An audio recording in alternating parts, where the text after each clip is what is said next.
And welcome back to Evergreen Speedway's Home Track Heroes here on CW11. This segment is brought to you by Central Welding. Central Welding Supply's mission of excellence service hasn't changed since 1975. A local-owned family business providing gases, safety, and welding supplies. Central Welding Supply's expert staff makes the difference. Find their 25 locations at centralweldingsupply.com as we have the remainder of the mini stock main event as we just saw some crazy drama happen on track. Yeah, carnage in turn number 3, and that's going to make a massive change up the front of our lineup as we get ready to go back to Green Flag Racing. Lane Sunholm's got the lead. We'll see what happens 2nd through 5th at this point in time as nobody's had anything for Lane yet. You've got Colton Price starting outside of him now, and that could change things a little bit. Yep, up on your ticker, you'll see it's not accurate to actually who's on track. Nat Barber, Cole Reardon, Jimmy Apter all involved in the accident. The only one still continuing is Jimmy Apter at the back of the field. Your new second place would be Colton Price, followed by Mike Jensen. Then that would be Wilson right there in 4th. Cole Reardon, black flag for the contact, and too much damage to continue. Nat Barber, too much damage to continue. So here we see what Colton Price and Mike Jensen might have for that fireball of an 18 car. Yeah, Price going to stick with him at least through turns 1 and 2.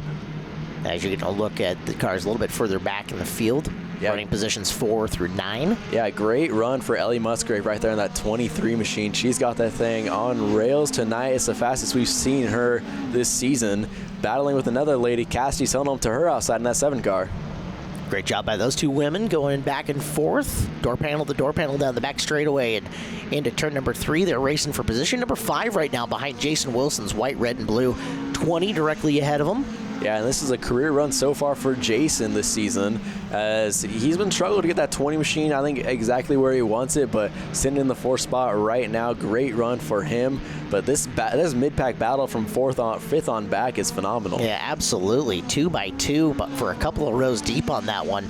Musgrave and Sunholm looking awesome. Yeah, you see Jimmy Apter with that duct tape job, peeling back the vinyl on that 26 machine from that contact as he's trying to make his way back to the front.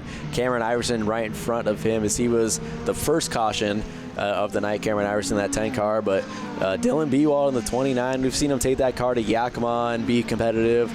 That car has had a lot of miles on it. I think he's got a new one possibly in the works. We'll see what Dylan Bewald brings out this year, but great seeing him here as he's a staple of Evergreen Speedway, but it's all Lane Sunholm out front. Look at that huge lead he already has built up over the 14. Yeah, this is just seat time for these drivers at this point in time in the top 3. As you can see, Sunholm a half straightaway ahead of Price, and Price has a half straightaway and change ahead of Jensen. 3 guys who have way more than enough. Well, yeah, Jensen and Sunholm way more than enough laps here at Evergreen Speedway. Yep. Price still relatively young in his racing career.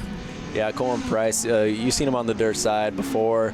He was very competitive in the mini stocks in 2019. Decided to take last year off, but it's great seeing that 14 car back out. He was a pretty natural picking up that front wheel drive car. As he's always been very fast and fun to watch. He had a cup of coffee and a micro sprint up at Deming Speedway for, I'm going to say, maybe 5 or 6 shows at this point in time, and showed promise for sure. And looks like he's really picked up and taken a mini stock racing quite well. He's got a good performance going on tonight.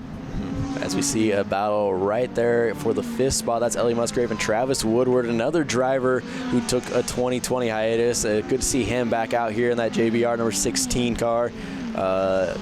Using that inside line to his advantage. He's going to get around for that 5th spot, but I don't think Ellie Musgrave's quite done on the outside. No, Musgrave making a little comeback and rolling through the middle. We saw Sunholm make his car work through the middle of the racetrack. We'll see if Musgrave can figure it out, although inside line, fast line around for Woodward. He's got that 5th spot. Originally started 9th, so a good move up run for Travis. And Dylan Bewald, who was your pole sitter, he fell back early after he kind of dive bombed into turn number 1, overestimated, carried a little too much speed in that 29 car, but he's rebounded quite nicely from that, trying to work his way back up into the 6th position. But it's right now Cassidy Sunholm and Cameron Iverson battling right behind them side by side, a couple team cars.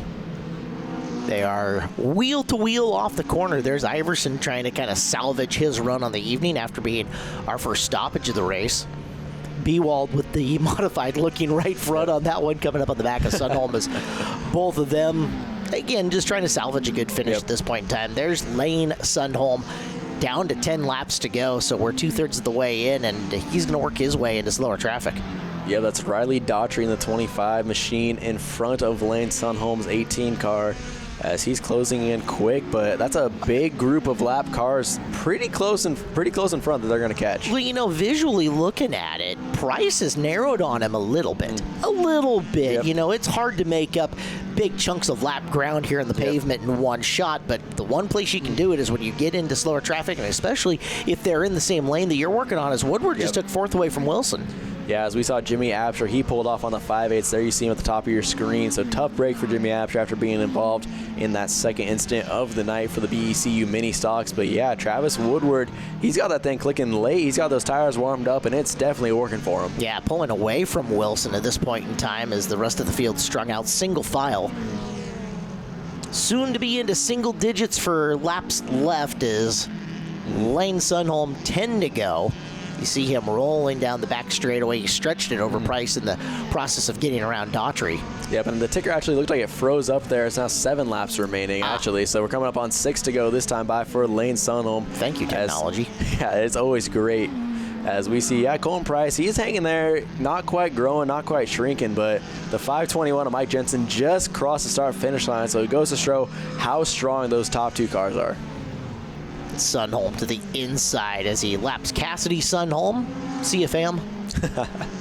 As here we see quite a gaggle of cars going into turn number 3 that just might come into play for Lane Sunholm, depending how quickly he catches them. As last thing he wants is a car getting sideways right in front of him and ruining his night.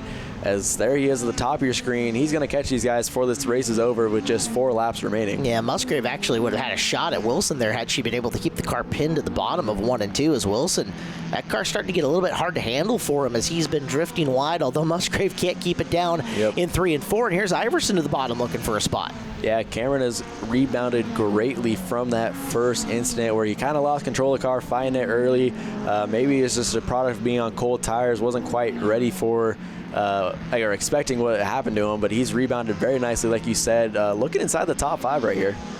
Iverson, not a whole lot of time left to go. 2 laps remaining. He'll work to the low side on Wilson. He's got to run down the back straightaway. Top 5 run possibly coming for Iverson as they get into turn number 3. Yeah, and look who's right behind. That's Lane Sunholm. That's the last thing he wants to see is both lanes blocked for him. I'm not quite sure how close Colton Price is. There he is coming across.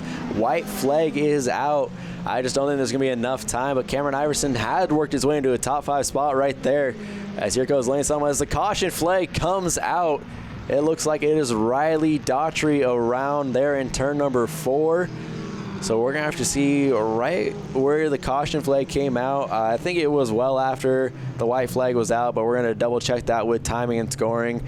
If the white was already shown to the leader, then the next flag would end the race, whether it's the checkered or the yellow. So we'll go up and check with scoring as we'll get the Speedway Chevrolet pace car out here on the front straightaway and see where they line up. But as of right now, it is Lane Sunholm, Colton Price, Mike Jensen, your top 3, with Travis Woodward 4th, and then Cameron Iverson, I believe, would have worked his way into 5th at the line right there.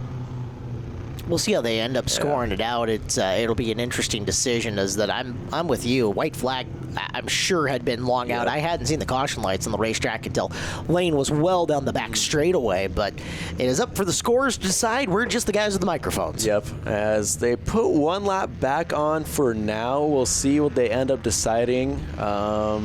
Like we said, it is Sunholm, Price, and Jensen, your top 3. As we just got word, it will be the end of the race. The next time they come by, checker flag will be out. You see John Peterson already has it in his hands. So congratulations to Lane Sunholm for your first win of the 20 and 21 season. For the BECU Mini Stocks, Colton Price will come home 2nd. Mike Jensen on the podium with, I think, Travis Woodward's best run of the year coming on 4th. Cameron Iverson 5th.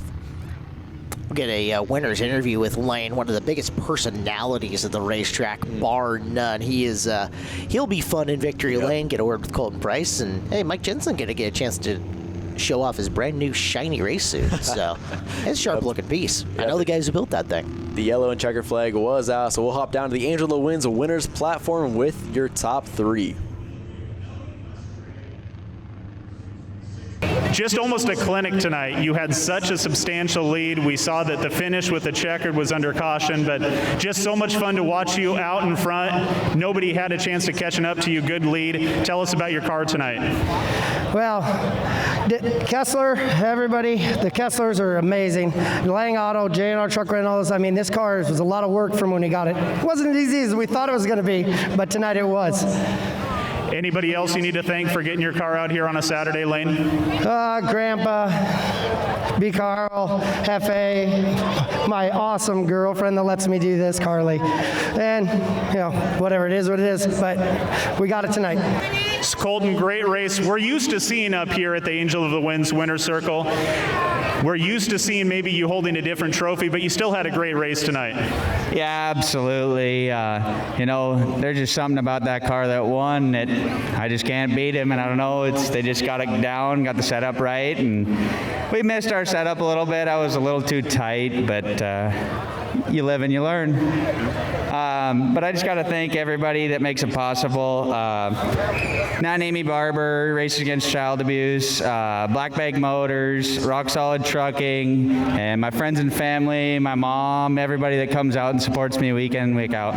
Mike, I know that's probably not how you wanted to get into the top 3, a little bit of issues there with the 97 and the 4, but still a great race, and it's great to see you up on the podium tonight. Yeah, thank you. It's been a bit.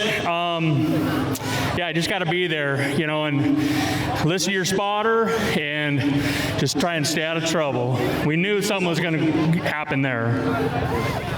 So, Mike, you have a lot of beautiful stickers all over that 521. Who you need to thank for being here tonight? I got to thank Lyuna, local 292 out of Everett, 811, Call Before You Dig, JBR, Brandy Hood Promotions, Joe's Race Products, Oberg Filters, Sound Stump Removal, and my wife and all my family came down and watched me. It means a lot.